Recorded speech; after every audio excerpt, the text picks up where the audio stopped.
This mafia guy comes with an AK-47, puts it like right on my head and says, if you don't give us the money by tomorrow, your God. 1-year-old son will be dead. Like the first episode we shot was so bad. The director hated me so much that I forgot how to walk. I forgot how to drink stuff because he would just berate me constantly. Oh And then the God. ad came out Yeah. and I'm cut out of everything. Oh So, God. like the on-screen Sharan and the off-screen Sharan are extremely different people, Okay. which is something which I used to have a lot of trouble, like coming to terms with. I feel like trying to go viral is the wrong way to grow as a creator because. Hi everyone, welcome to our podcast. Our today's guest is one of India's most loved creators, Sharan Nair. You may know him as the guy from Instagram who pulls these offbeat, hilarious pranks on his friends and family. Or you may know him from the popular Netflix series Indian Grandma Reacts To, where he and his grandmom reacted to popular TV shows. On a side note, you're really missing out on some great content if you haven't checked out his YouTube vlogs. What Jay and I truly like about Sharan is that he's unabashedly himself on the internet. He has his own zany brand of humor and he isn't afraid of being different. And in today's conversation, we spoke about his initial journey, his creative process, and we also tried to get a glimpse of a more serious Sharan, one that we generally don't see in his videos. So without wasting any time, let's begin the podcast. Watch this till the end because you don't want to miss out on this one. Hey Sharan, it's great to have you on the podcast. How are you doing? Hey man, it's good seeing you guys finally. So to kick things off with our conversation today, we have a small segment we like to do with our guests, and we call it Okay. Journey of 5.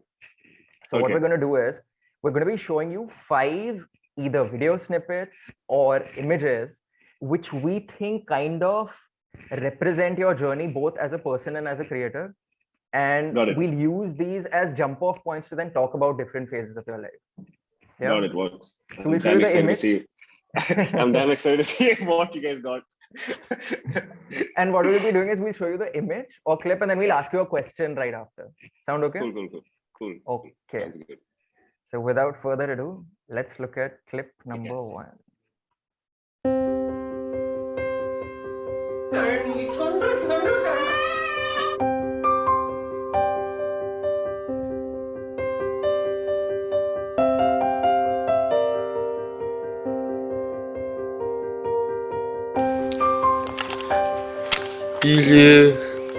Il me faisait la pierre.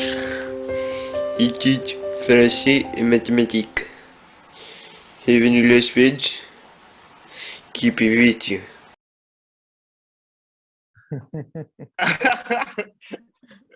Man, you guys have got everything. That's it. So like you must have guessed, Sharan, we are going to kick things off by rewinding to your childhood in your early years, school years. And I think one thing that's super different about your experience growing up is because you spent at least part of that process growing up in Moscow, Russia. Yeah. So can you take us through what that was like and also what's different about growing up there as compared to maybe somewhere else in the world, according to you? I mean, I always tell my parents, you could have been normal and you could have migrated to the US or the UK, like most Indian people, instead of going to the Russia, because Russia is a very different place. Yes, I did have a unique childhood, but Russia is it's a very closed country. Like we have a very small social circle. Okay. I studied in Indian school there. So most of my friends were like half Russians, half Indians, Okay. or fully Indians. But like the time when I was growing up in Russia, it wasn't the safest country to grow up in because the USSR had just collapsed. Just this will, Yeah. So USSR had just collapsed. Russia is like a country of like 2-3 years old, basically. Yeah. So like the mafia stories you hear, that's all real. Yeah.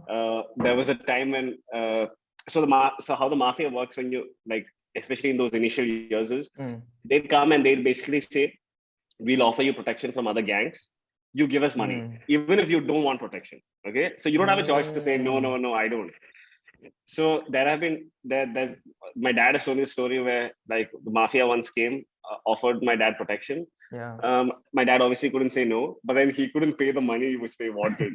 Oh God. So my mom till today tells me the story where this mafia guy comes with an AK-47, puts it like right on my head and says, if you don't give us the money by tomorrow, your 1-year-old son will be dead. But these are all scare tactics. They might not really do it, but it was scary at that point. Because they're also a young Indian couple. So this is my, like, hearing stories. Russia is a very scary place. But besides that, once you grow up, like, it's a really nice place because there's so much to do. Like, there are parks and like libraries, and the people initially when they warm up to you, they're really warm. They're not like Americans and Britishers who, if you see them in a lift, they're like, oh, hi honey, how are you, good morning. They will not look at your face. they can still live right next to you and they won't even know your name. But if you get close to them in some way, then they're like genuine people. So that way is great. So I feel extremely patriotic about Russia when I'm in India, and I feel extremely patriotic about India when I'm in Russia. It's like, I think it's a thing when you grow up abroad. Besides that, what else is different? I know the language, so that's something unique because not many people know. Yeah, I mean, it's very different. Yeah. And from what you're describing, it's like, if I can use the analogy, it seems like people are like coconuts because they have this hard exterior which is tough to penetrate, but they're soft inside once you get to know them. Yeah. But like, it is very hard to penetrate. Like, Russians, if you just see them, they're just so rude as people. Like, there is no niceties whatsoever. But if you get through that outer shell, then they're like really sweet people. We in fact, we saw a snippet at the end over there of you, I think, pretending to be a French school teacher, which actually brings me to my next topic, which is school. And that video, like, to me, I mean, regardless of you might think I was just young messing around, to me it shows kind of like you had that creative bug really early on, because it's a character and you're impersonating a character, you're doing the accent. And one thing I have noticed is that people who gravitate to creative stuff, especially to comedy, often during their school years, they tend to feel a bit strange or a bit different or a bit difficult to fit in. I'm wondering, was your experience like that as well, especially since you were also growing up in a different country? No, not really, dude. I was really popular in school because I was really good at sports. So if you're good at sports as a guy, you're automatically popular. So I think all these characters come from the fact that there used to be so much amount of time where we sit at home, because like our friends, it's not like all the Indians live in one locality, right? And there aren't that many Indians. So you just spend so much time at home doing nothing. Like, dude, the point when I was growing up in Russia, there weren't even English books to read. Like, there are no English books, there are no English movies to watch. Till today, there's only one theater in Russia which has English movies in English. Everything else is dubbed. So, dude, you just sit at home all day and you're like, your brain is fried. Like, how much, like 10, 15 years back, how much computer is there? Like, I don't know, you can probably play stick cricket online or something. That's all.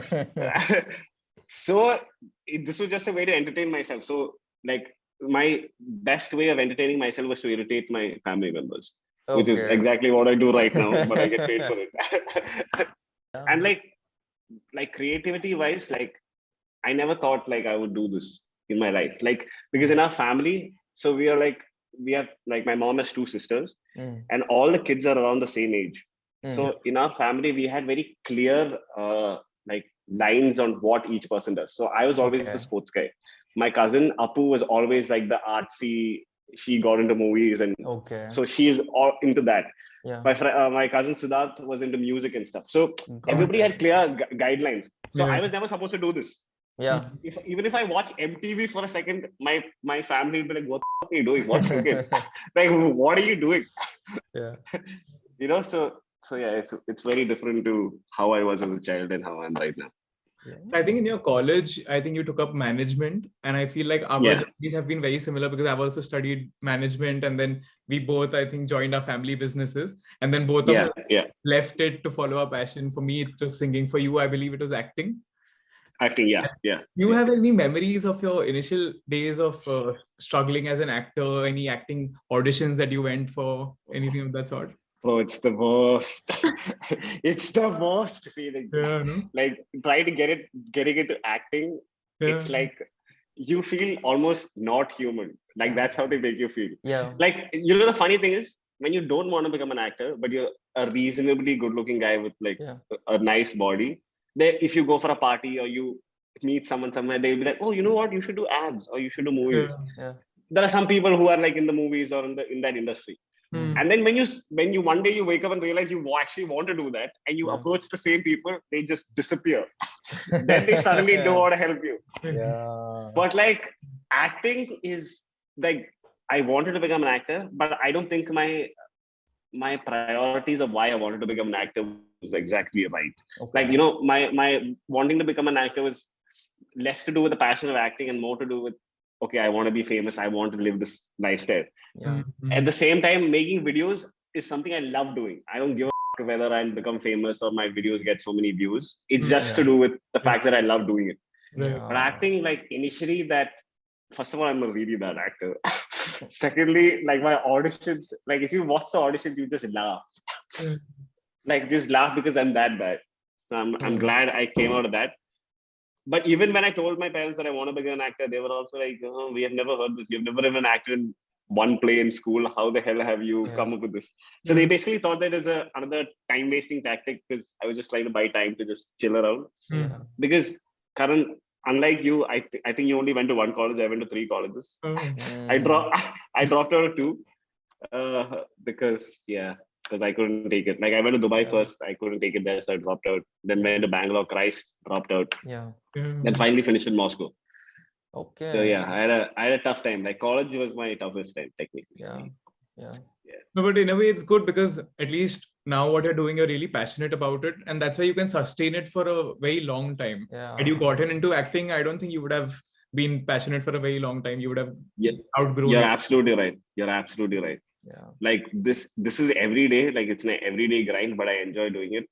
But acting, I feel like if I had got one ad or something, I'd be like, I did that, and I'm like, yeah, I'm happy. I'm in the ad. Dude, talking about ads. So my first big break was a Vigo ad. Okay. And I was so happy I got it. Okay. So I was the lead guy, but the main story is about the girl. So I'm basically the girl's boyfriend. Bro, I was there for 3 days, and the director hated me so much that I forgot how to walk. I forgot how to drink stuff, because he would just berate me constantly. Oh God. And then the ad came out. And I'm cut out of everything. Oh God. So my hands are there, my back is there, my head is there on the back, but I'm not there. I'm there in one scene in the end, and I was so heartbroken. So that's one of the, like, I think it is a good starting point, because now when I make videos, I don't have to be nice to anyone. If I am doing my job really well, I would still get opportunities. But in acting, it's like somebody has to give you a chance always, and that's something I'm not okay with. True. Some producer or director has to really like you, and they'll be like, okay, later I'll give you a chance. Here I don't have to. I'm like, F you guys. I make my own videos. And now we have direct access because of social media, no? So we can directly reach our audience. Exactly. It's the most beautiful thing. Otherwise I'd be I think we can move on to the second image that we have for you. Yeah. I'm the Khaleesi. The Khaleesi. I am the Khaleesi. I am the Khaleesi. Breaker of chains. Breaker of chains. And the cutest grandmother. And the cutest grandmother. So this is, of course, the Game of Grands video. I believe it was the first video that you shot with your grandma. It's not the first video which I shot, but it was one of the first videos which a lot of people ended up watching. Right. So I used to do a lot of dub smashes. That time dub smash was the thing. Right. I used to do a lot of dub smashes with my grandmom with like Malayalam movies. But this was the first. I think we did this video when like Game of Thrones was at its peak. Like popularity wise. So yeah, I mean, I never imagined it would be so, like, it's one of the videos which I still watch today, and I'm laughing out loud, even though I was there when I shot it, even though I watched it several hundred times. But that's a hilarious video. It's like she was on her afternoon walk. And I was like, Ammuma, I need to do this. And she didn't know what was going on. Because back then, like, it was such a early stage that she was like, okay, my grandson is just f***ing around. Then it's only later she found out that, you know, these videos are actually going on the internet and people are watching her. But initially, was she comfortable on camera? And I believe the response that this video got was very good, right? For that time at least. Yeah, bro, she was damn comfortable. Like, it was almost like the camera wasn't there. Oh. The only time she started feeling a little uncomfortable was because like when people used to watch her online, people would come up and tell her, like in the temple in the or like temples. outside of the road. Yeah. So they'd be like, hey, we saw your video with your grandson. It was damn funny. But she would take it as, oh my God, they're probably making fun of me because she's not understanding that why would somebody come and say that, you know? Right. So then she would feel a little awkward. She'd be like, are you sure what we're doing is okay? I'm like, yes, it's fine. People love you. So yeah, so that was a bit of a hassle, but otherwise she was always comfortable. Yeah. I think that leads us to the next image that we have for you. This is, I think, the last story, the first video that we did together. Tell us about how you landed a Netflix series with your grandmom, and especially one that was partially in a regional language. Yeah. So, dude, this is the time when, okay, right now Netflix works with every single. If you are a creator, Netflix is working with you. But like, but back then, like, I didn't think of this then. But like now, when I think about it, back then Netflix India was just starting off. So maybe there were two, three other creators. I didn't know how lucky I was. Like right now, when I think about it, I think that was awesome. Yeah. So there was a person who works in Netflix called Akash. Okay. On Instagram, his account is Cash on Delivery. Okay. So he was working for BuzzFeed, and then some of his videos, like I know him before he reached out to me because I used to find his videos damn funny. Okay. But also there was also regional content, like South Indian content. So then I realized one day that he had left BuzzFeed and he had joined Netflix, and I didn't know him personally. Then one day he reached out to me saying, "Hey bro, I really like your videos, especially the ones with your grandmom. Can we do something for Netflix where you guys react to shows?" So I thought it was just some bullshit. I was like, "There's no way." So I thought it was just like one of those, conversations which never really lead up to anything. Yeah. But then I went to Bombay, and then I went and met him at the office, and he said like they're really into doing this. We'll shoot first 5 episodes first and see how the response is. Yeah. So we shot Sacred Games, Love Stories, I think 2-3 of them. So we shot all 5 episodes over 2 days, like 3 episodes on Monday and 2 episodes the next day. The Love Stories world is the funniest because like obviously Love Stories. So my grandmom had to, like, I was in Bombay already. My grandmom flew to Bombay with my mom. We went from like shooting, like I used to shoot like this in front of her. Okay, this is me and my grandmom shooting. Yeah. And then we went from that to like 40 people on set, 3 huge cameras. And the first time we did it, like the first episode we shot was so bad because she's not reacting and everybody's looking at me, why is she not reacting? I'm like, stop looking at me because that's putting added pressure because I want her to react and I'm also thinking of you guys. But it turned out really well. Like the Last Stories one especially was like, it was too funny. Like I was dying. I think it was a great hit, and I think it was very refreshing for people to see. Like I don't think before people had seen this kind of content. Now I think a lot of people have started copying this, and people. Now everybody does it, bro. Yeah, everyone. If you have a grandparent, just do it. Just do it. Yeah. Tell them, shut up, sit down, do this video. I need views. Yes, exactly. I'm very unapologetic when it comes to that. I'm like, hey, so the 3 best things to have on social media is if you have a pet, if you have a baby, and if you have a grandparent. That's it. If you have all these 3 things, that's it. You're sorted. You're making it big. The holy trinity of going viral. A holy trinity where you don't really need any talent. You can just make the stuff.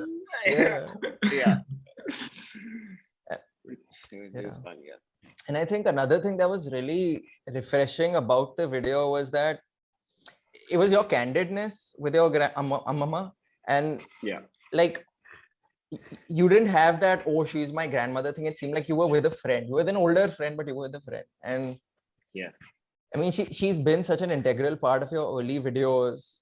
And I think all of us, like watching your videos, because we saw her so much, I think we all felt that kind of a personal connection with her. You know, it felt like a member of our family. And when the news broke of her passing away, I mean, I can speak for myself, but I'm sure loads of people felt this way. But it felt like we lost somebody we knew. It felt like we lost somebody we loved. Yeah. Yeah. I mean, I can't begin to imagine how difficult it must have been for you, because you didn't just lose a grandmother, you also lost a best friend and a creative collaborator, because you were creating content with her. And I mean, I guess I'm curious what was the grieving process for you both, I guess, on a personal level as well as on a creative level. So the hardest thing was the fact that she was one of my best friends. It had nothing to do with being like by being my grandmother or being a person who I make videos with. It was just that I was genuinely close to her as a person. I mean, it oftentimes happens that when you are in a large family, if I don't know some distant uncle or aunt passes away, I mean, yeah, it is sad, but it's not like you don't have a personal connection with them.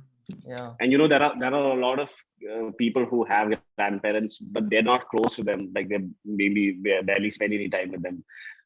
So you don't feel that loss as much as I did. So for me, it was like my world ended one day, because the day before it happened, she had called me saying, so she used to get a lot of movie offers, but the only reason she wouldn't be able to do it is because of COVID.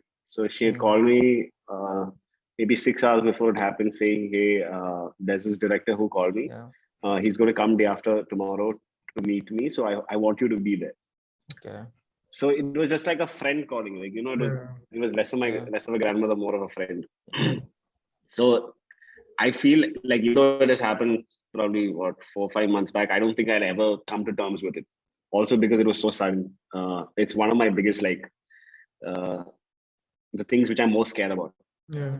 Like I'm always a person who says don't take relationships for granted, because like you never know when you see a person for the last time. It's something which is like been ingrained in me as a kid. Yeah. So for me, my biggest nightmare actually came true, because like one night she was there, and the next morning when we woke up, she isn't there anymore. But the grieving process, it's like I was in shock for the first 2-3 weeks, and I don't think I'll ever come into terms with it. I just feel like she's gone on a holiday. I don't feel like the saddest thing about death, I guess, like even though people say they are watching over you, the thing is that you'll never be able to spend time with them again. You'll never be able to hug them again. You'll never be able to like that. It's not there. It'll never happen again. I don't know if there's an afterlife. I don't know what's happening after we die. But like that is the saddest part. Also, because she was such an integral part, like she was the most integral part of who I am today and who I will be in the future. Whenever I achieve something, or whenever I cross a barrier, I'm like, I wish you were here to see this, because you would have really enjoyed this, doing this together. And like the funny thing is, I used to always tell her, like we were so close, like it's like we were best friends. I used to joke with her saying, there's this thing that bad people never die. Like they always take a long time to die. Yeah. So I'm like, I'm sure you'll be 150 and you will be alive because you're a bad person. But I will die before you. Or stuff like our jokes would be like, it would shock some people. Like she'd be like, what did you eat today? So in Malayalam, it's a very like easy thing to say. It's molappa. So when she says, what did you eat today? I'll say molappa, which means breast milk. Really, just to irritate her. So a normal grandmother would be like, what the f*** is saying? That is so f***ed up. Yeah. But my grandmother would say, yeah, but you're not getting in, so it doesn't matter. Like you don't have anybody to. So that's the kind of relationship we shared, just to put it in like one story. So it's honestly like losing my best friend, like, and that too, like we should have the craziest fights. It's like a proper best friend relationship. And yeah, I miss her every day. Yeah, and you're so right, man, that it's been years since I lost my Aji and my Dadaji, but you never really come to terms with it. This whole thing of closure, I guess closure is in relative terms. You have more closure to before, but it never feels like, oh, okay, I have grieved this and I've reconciled with this. And the finality of it, where you can't share your joys anymore, you can't hold that person anymore, smell them anymore. That's That's the worst part, I feel. That's the worst part. But I don't think anybody, like, I've seen a lot of my close friends go through this in their family, and I've always wondered, like, what does it feel to, like, lose somebody so close to you? Because, like, after a while you seem and look normal, but I don't think you ever go back to normal. Like, it's always there in the back of your head. It's always like in the night, or like when you have like some free time, it just pops up in your head. Yeah. Although, like, one thing you said that really stuck with me, which is that she's shaped you into the person you are and who you will become. And like the way I almost think I keep them alive is I still have their voice in my head. So I can always ask them, what would she say? What would she do? And it gives me at moments a sense of, I guess, peace. Or I feel like they're still alive in me, in here somewhere. Yeah. They're still. Yeah, I feel the same, and it gives me like a source of strength. Like, it's just like me asking her in my mind, like, hey, what would you do? Or like, hey, see, I'm doing this. And then I feel a personal connection at that moment. Yeah. But like, I think the good thing is I have so many videos of her which I can. She's alive basically, so it's like I can watch every time I hear her laugh. Like right now, when I heard her laugh for that Love Stories thing, it's like she's there. And I have so much footage of us which I've never released. It's just there. So that way, it's like, some people say that when a person passes away, they're scared because they'll forget the way they talk, or they'll forget the way they walk, or forget their mannerisms. But I feel like that way I'm lucky, because I will never forget, because I have so much proof online. So that way it's great. And with your content, you've gifted it to all of us. Like, we can all revisit it, and I can watch this video again and chuckle at her reactions at what Radhika is saying. And exactly. So we are also now touching upon your content and what it's been like. And I think your journey as a creator has also been really interesting because of like the different phases it has, the different journeys it's had. And I think before we talk about the content creation process, there's actually one piece of content I'd like to show you first that I think went really viral. And then I'll maybe pop a question right after that. Okay.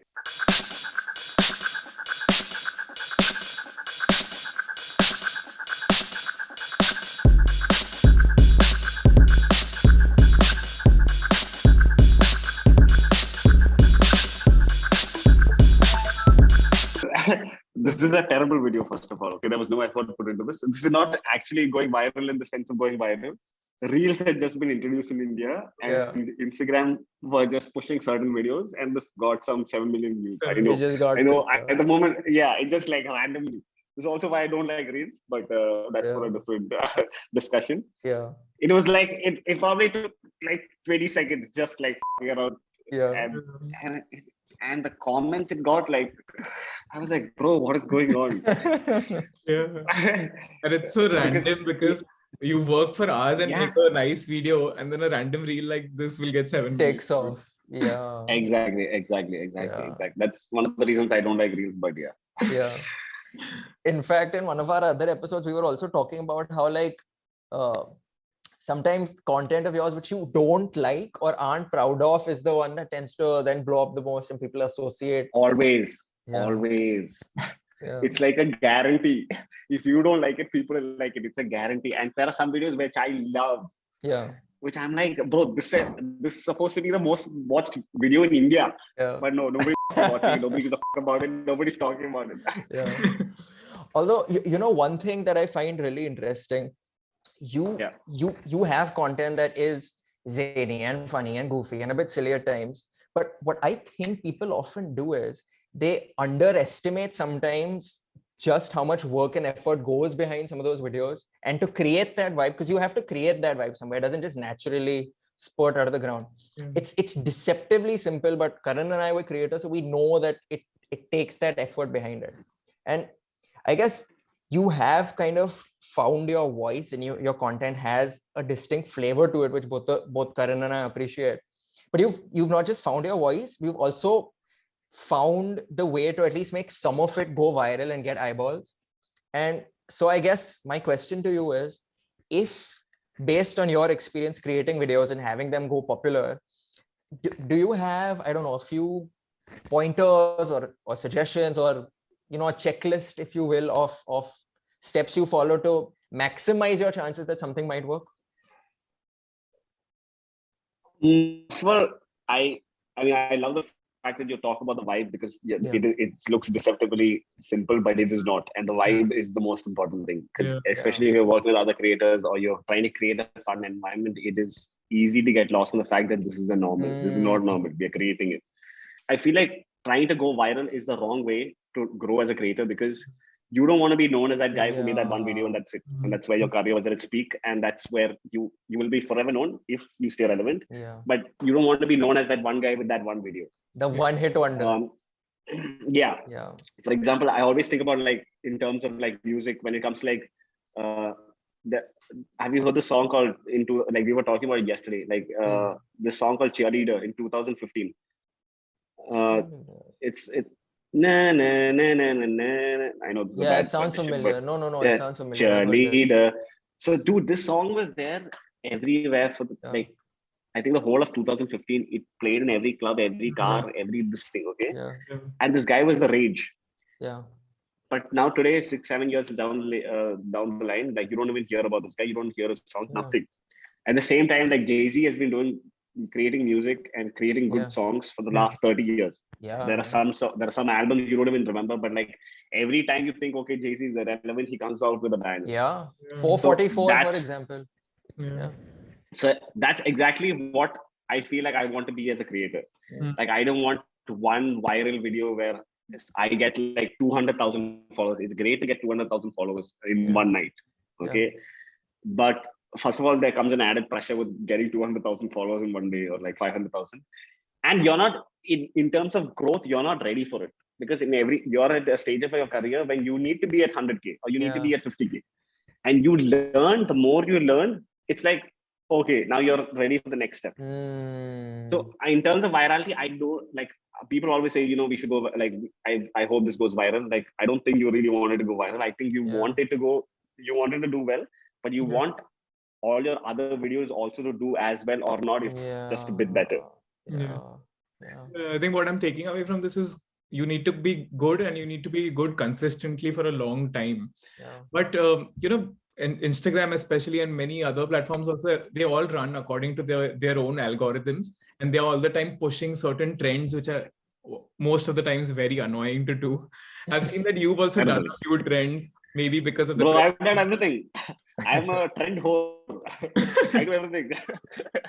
So my question was that, do you do it only for the trend, or do you feel the pressure to follow the trend, or is it something that you enjoy doing? Dude, no, the thing is, at the end of the day, if you are a social media influencer and you want to make money out of this, you have to be smart. You can't be totally trend, but you can't be totally art house movie type boy who will never do anything trend, because that is beneath. You have to be in the middle, because if you want to grow, you have to do a bit of both. So I feel like it's always a combination of doing stuff you really like and then doing a trend. If you get 20 million views out of that trend, so be it. There will be 20,000 more people to watch something you have created uniquely. So that it's just more eyeballs. And also, as an artist, you're creating content for others, right? You aren't creating content just for you to watch it. So if you have to do things that the audience wants also, even if you personally aren't. Like, I hate all trends, but I do all trends. I can relate. I'm like, bro, what? Dude, some of the trends first of all, some of the trends you watch, then some of the trends and how much views they get you watch. And then you're like, bro, what is happening? There was one trend, I think 6 months back, where they just did this. All 6 people in the video and I'm like, it was getting 15 million views, bro. And I'm like, this can't be real. It's crazy. Although when you're doing these trends, Sharan, I think what's brilliant about you is you're not inflicting them just upon yourself. You're also bringing others into the fold. So I'm going to show you a short video clip and then I'm going to ask you a question. Cool. That's a great point.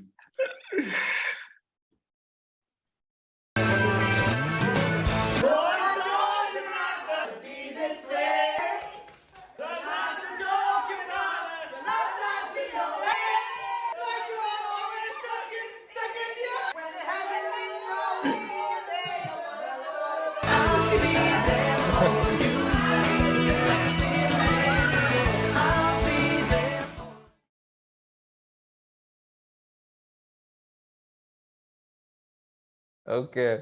So we actually, you touched upon this point really beautifully. You spoke about how you want to be looked at for your body of work. You used Jay-Z's example. And you spoke about this idea of vibe and creating that vibe. And what both Karan and I love about your videos is there's that vibe where, you're all just in the moment, spontaneous, having fun. And when you're a creator, when you're alone, most creators, for them, it's a solo endeavor. You do the editing, you do the shooting, you do this, you do that. But when others come in, yes, there's the positives, which is that you get good vibes, somebody gets an idea, you bounce off of that, all of that. But there's also another side to this, which is that sometimes it's difficult to make sure everyone's on the same page. Everybody's not as motivated to, like we said, do a particular trend. And sometimes, dude, every friend group fights. So sometimes it's difficult to get people to set their differences aside for, like, let's focus on the video. So makes sense. So how do you deal, like, what kind of challenges do you experience and how do you deal with them? I love the question. I think, so I always feel like the grass is always greener on the other side. Whenever I see creators doing videos alone, I'm like, man, I wish I had that much talent to just sit alone in front of my camera and not give a about anybody, just put up videos, not having to talk to a single other human being to put out work, because sometimes it is hard. But also when I talk to these creators who are creating videos alone, most of them sound really sad because they're so overworked and like the brain is fried. And they're like, bro, I wish I had 6 friends to do videos. So for them, the grass is greener, as in my life is better. I think the biggest advantage we have is, like, when I talk to a lot of creators, I always feel a sense of like they're almost, because like social media values consistency at this moment, they're almost at the point of like not coming back. Like they've gone nuts because there's so much work they're putting in, so much time they're putting into thinking and creating videos, editing. Like burnout is something which is very real. Absolutely. Absolutely. Which is something I also feel at certain times or certain days.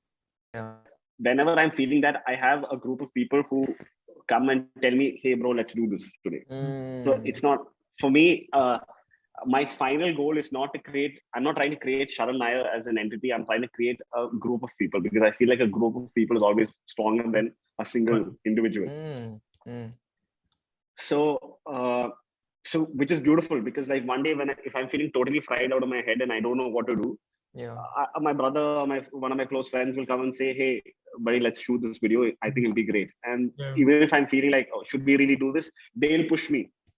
And vice versa. When they are not feeling up to the mark, I'll do the pushing. So in a way, the content is always going on. But at the same time, when you are working with a group of people, there are differences, which is something that not just differences like a vibe, like you said, it's very hard to get everybody motivated to the same level, which is very important. It's not so important for like dance reels and Instagram trends, or like the kind of stuff I do on Instagram. But if you see my business blog on YouTube, it's basically a show. It's like a show like Friends, basically. So even if there are 5 people in frame, if 5th person in the frame is just zoned out and doing something, it'll bring the entire video down. So everybody has to be switched on, and at the same level, like switched on, because it elevates the whole video. So initially I used to find this hard because not all my friends are not creators, but they're just sweet enough to be in my videos. But we have done so much of it for so long that now in a moment everybody's just switched on. When we know we have to record, like everybody's switched on. And everybody's doing that extra bit. Like like people who watch them might not understand, but when I'm shooting, I'm like, okay, now we are going overboard, but I'm loving it. because they know that they are performing. Yeah. So I'm like, okay, go for it. Yeah. Which is something very. It's the smallest of things. It's, for example, I'd gone to pick up my friend Agram at the airport. Like, he didn't know we were there at the airport. Yeah. So I'm seeing him after 6 months. So a normal reaction would be us hugging each other, nice wholesome music playing in the background, and that's good. Yeah. But he has been doing this with me for so long. When I hug him, he takes me and he spins me around. Okay, when he's spinning me around, I'm whispering in his ear, okay, this is great, bro, this is great. Okay, which elevates the video so much more. Yeah. And we have reached such a point where everybody is in sync. Yeah. And everybody, like, because it's a vlog, technically speaking, like, everybody switch on at all times. When we are hanging out, it's basically a performance. Yeah. It's like anything is a video, right? And the more people are in front of the camera, the more comfortable they get. Yeah. So then it becomes very easy. But it's basically it's just a lot of teamwork. Like, I love the fact that I'm known not just for the videos I create. I'm known for the fact that I create videos with my friends. Yeah. Because I want it to be a community, basically. Like a team of 7-8 people, because I feel like 7-8 people cannot burn out together. Yeah. Okay? There will be one fucker who's always like, okay, let's do this, let's do this. So the content is forever. Yeah. So then it just works out. Yeah. And we're just happier if you do stuff together. It's just happier. Yeah. For example, like whatever we do, like if it's a web series I want to shoot in the future, I want to shoot it with the same people who have been with me, like with my friends. If I want to start a podcast, then I want my friends to be on it, because like the vibe is created. We know how we all work with each other. So that way it's great. Yeah. I love.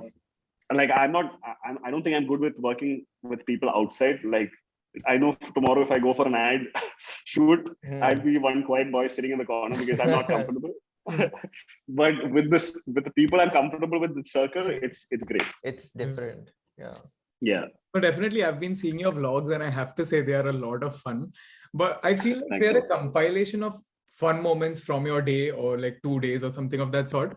But what I feel like, maybe your audience doesn't get to see the other side of your life, the day where maybe you aren't feeling great about something, or something in your life is not going that great. Do you feel that, does that make your vlogs a bit less relatable for the audience then, because they're only seeing the good side? So maybe it's more aspirational, less relatable. That's a problem I've always faced. My stuff was always more aspirational compared to relatable, but that's also because I have this block.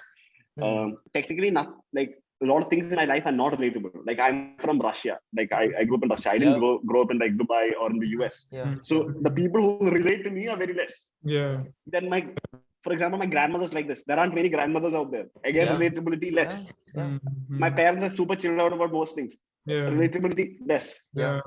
So I only take things from my own life.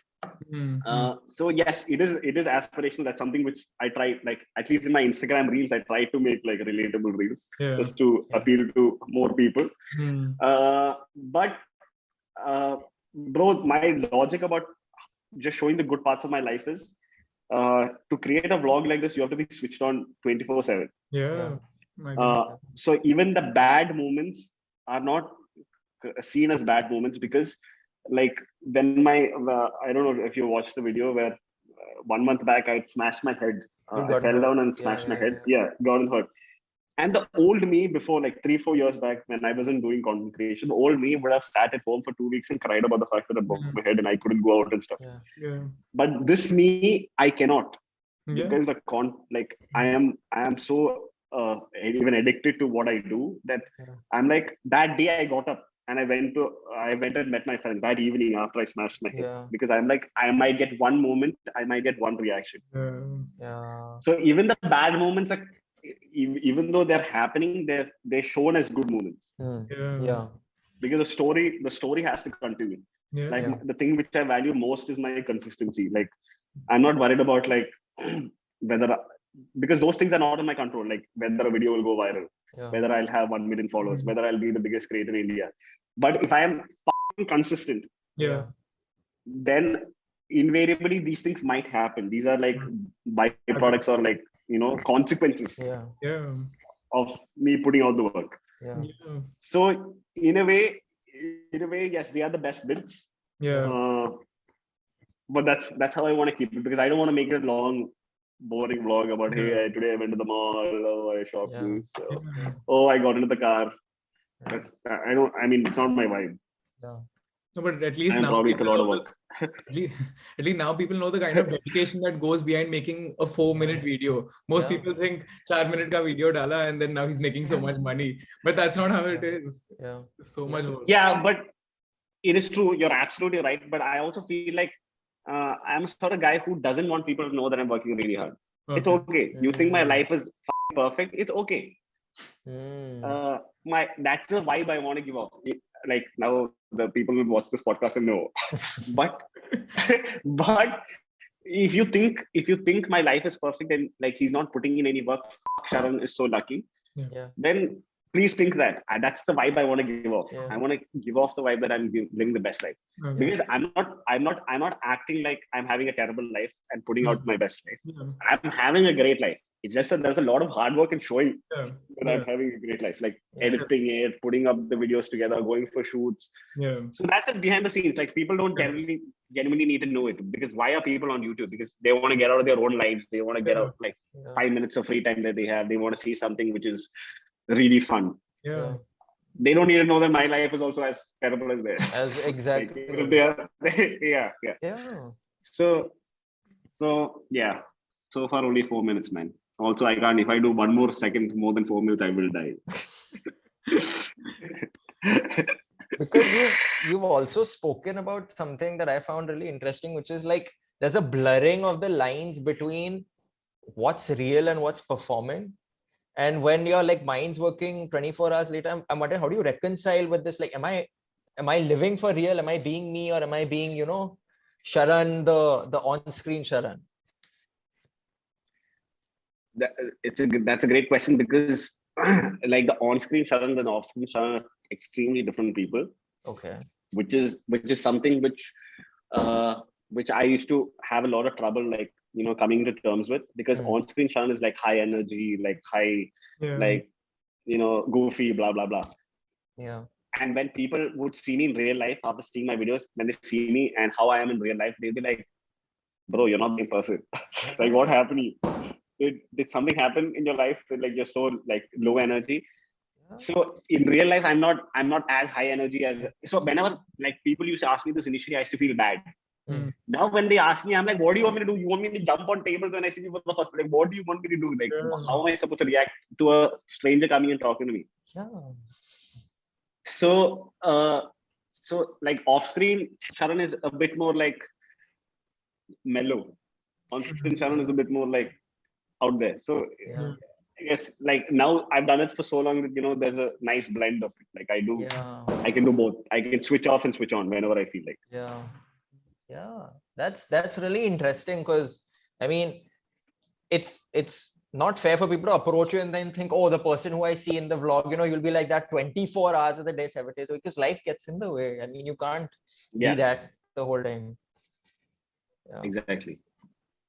So Sharan, I think one other thing about you and in creators in general that Karan and I admire is when creators use their influence or the eyeballs that are on them to bring light to things and to advocate for causes that matter. And I think one such collaboration that you specifically did that really spoke to me personally was you were a part of the NGO Sakshi's campaign to make home a safe space. So I was curious, like, what prompted that collaboration? Dude, there was a time when the pandemic, like it was just the start of the pandemic, and there was a time when like everybody was sitting at home, and like sexual abuse in children was going to be rampant, because it is, everybody is sitting at home, it's a closed space, and there's a lot of households where there isn't proper education. Like there are places in India where like women's rights are not even considered to be rights. So just to raise awareness on that, when my friend reached out to me, I'm like, this is something which speaks to me, so I need to speak about it. So even if there are like 20,000 people who listen to what I'm saying, I can make a small difference. Yeah. I can't rid the world of all the evil in the world, but like there's a, like if everybody makes a small difference, means a big difference will happen. So I mean, what they did with that campaign is like something really like something I'm really happy about.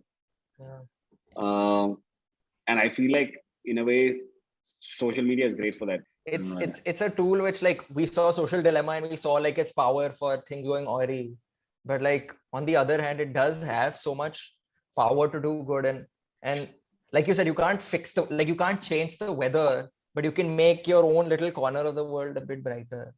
And use your voice in that manner. And I think what I really loved is also that by sharing your own experiences there, you were of course doing something really courageous, but you were also creating a sense of normalizing and letting people know not to feel like it's their fault. As a mental health professional, I know people come in with mountains of guilt, mountains of shame, mountains of self-hatred for something that was not their fault at all. Their fault, What was there anything that like prompted you to, as part of that campaign, open up about your own experiences? So I mean, as a person who has gone through the same experience, like I was molested when I was a child, and the point which I want to make is that these things will continue to happen. Like there are people out there in the world. It'll continue to happen. But my point is, why keep quiet about it? Like most people's logic is that just brush it under the carpet because it's the easiest thing to do. But what does it do to the person that it happened to? Like this happened to me when I was 13 years old. I still remember it was 13, 14 years back. I still remember it like it was yesterday. So it has shaped me as a person.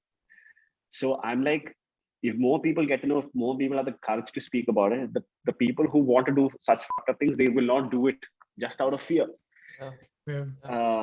Because that is the short-term thing. The long-term thing is to educate people and to make sure, let them know that this is not right.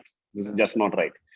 And the thing about brushing it under the carpet is it becomes a norm. Like the more you brush it under the carpet, the more people will brush it under the carpet, and it's not okay.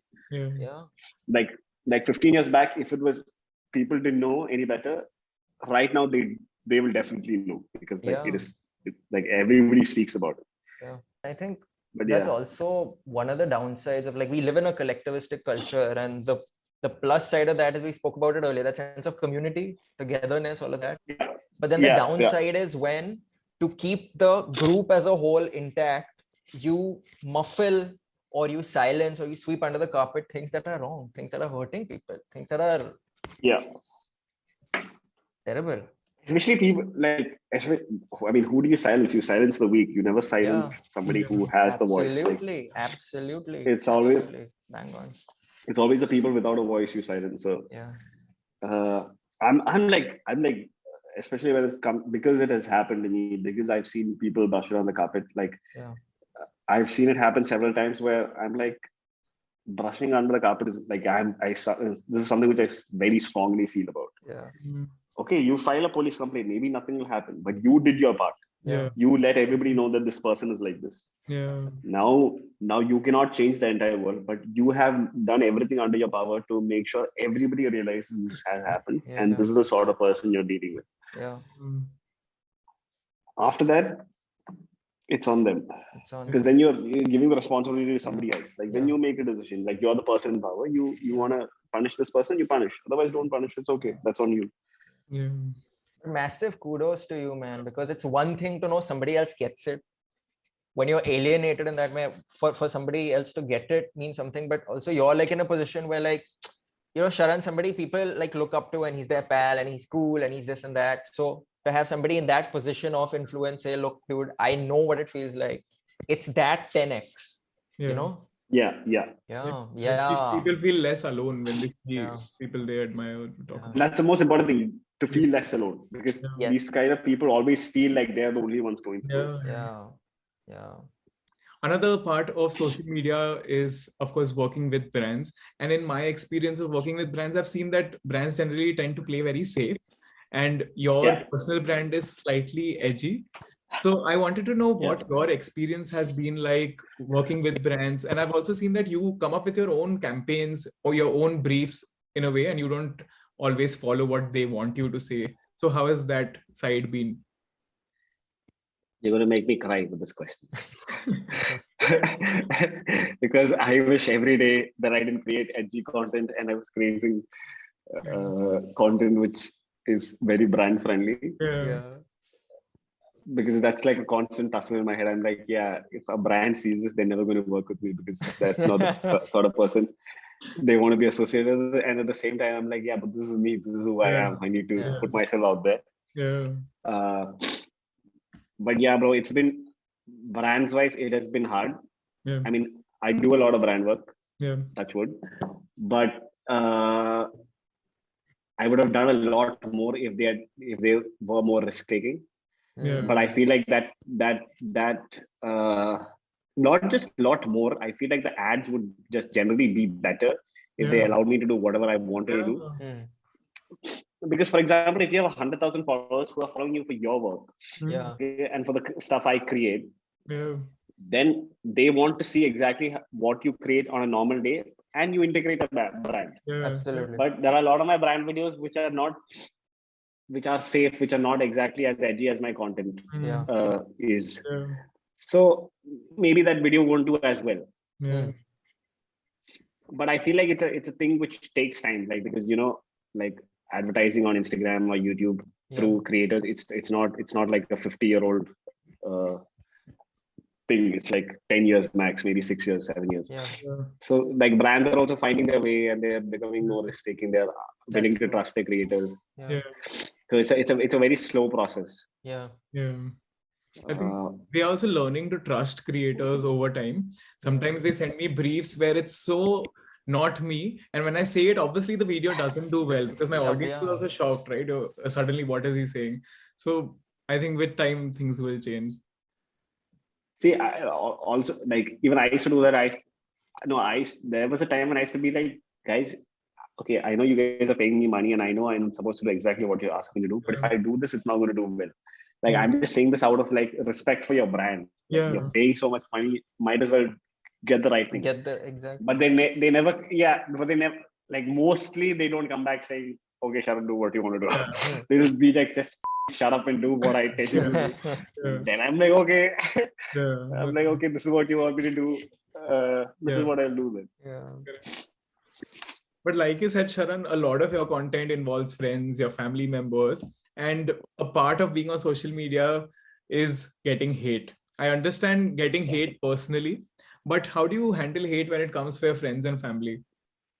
I don't mind. Let it come for my friends and family. I don't care. I just don't want it to come for me. Dude, so there was a time. No, first of all, that much hate doesn't come for them. Most hate comes from me. There was a time when one of my close friends, I suggest you guys don't do this, but there's a page on Reddit where people just bash Indian creators. Have you seen this, Karan? I feel like Karan is bro, the kind of shit they say. I've seen the page, in fact, that they have for you, and it's unreasonable. And I was like, where is this coming from? What is happening? So, dude, 6-7 months back, when my friend sent this to me, I started reading this, and then I went into like this loop of reading it every day, and every day something more insane they would put up about me. And then it got to a point where, like, it would creep into my head, like, hey, am I supposed to do this? Because that page will write about me like that. So then I stopped reading it. I didn't change my ways. I just stopped reading it. But I'm sure there's a lot more shit now. But yeah, there's a lot of hate. But I'll tell you something. They know each and everything about your life. That's how invested they are. So exactly, they're actually your fans. But they know everything. That's exactly what I have to say. They know everything. They know each and every single relationship. They know what we had for breakfast. Then I'm like, why can't you just love us? We give you so much entertainment. Why? Exactly. No, that's not the most fucked up thing.